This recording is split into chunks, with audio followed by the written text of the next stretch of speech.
এত তীব্র গরমে শরীরের সাথে সাথে কলিজা ঠান্ডা করা একটা শরবত রেসিপি নিয়ে আমি আজকে হাজির হয়েছি।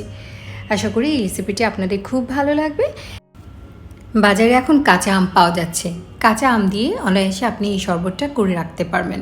আমি আজকে খুব সহজভাবে কিভাবে করা যায়, একই সাথে কিভাবে একটা ভালো টেস্ট আনা যায় সেটা এবং ফ্রোজেন করার একটা পদ্ধতি সহ আমি নানান টিপস সহ আজকে রেসিপিটা বলে দিচ্ছি। এর জন্য আমি কিছু কাঁচা আম নিয়ে নিয়েছি। আমগুলো প্রথমে ভালো করে ধুয়ে নিয়েছি, তারপর খোসাটা ছাড়িয়ে নিচ্ছি।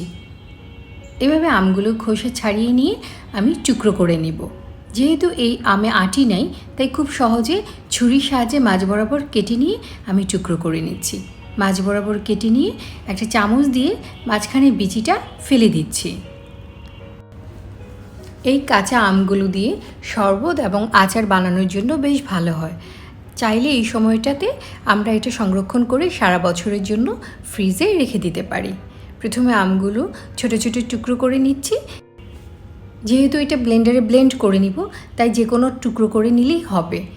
এবার ব্লেন্ডার জারে আমগুলো দিয়ে 2টা কাঁচামরিচ দিয়ে দিচ্ছি, তারপর কিছুটা ধনে পাতা দিয়ে দিব। আপনারা চাইলে পুদিনা পাতাও ব্যবহার করতে পারেন, স্বাদটা আরও ভালো লাগবে। তারপর প্রয়োজন মতো চিনি এবং কিছুটা ব্ল্যাক সল্ট দিয়েছি। প্রচণ্ড ঠান্ডা পানিটা ব্যবহার করছি, চাইলে আইস কিউব দিয়েও সেটা ব্লেন্ড করে নিতে পারেন। আমি কিছুটা ব্লেন্ড করে নিচ্ছি, বক্সে ভরে রাখবো। সেটা অল্প পরিমাণ পানি দিয়ে ব্লেন্ড করেছি যাতে ব্লেন্ড করতে সুবিধা হয়। এবার একটি বক্সে রেখে দিয়ে আমি সেটা ডিপ ফ্রিজে রেখে দিব।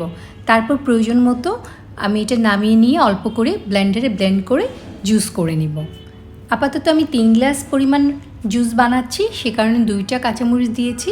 কাঁচামরিচের যে ঝাঁজ, এটা আপনাদের জুসে খুবই ভালো লাগবে।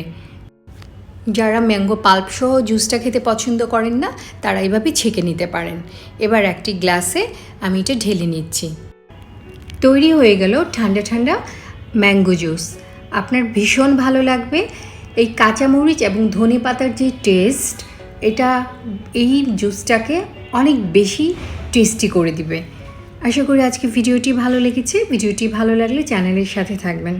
আল্লাহ হাফেজ।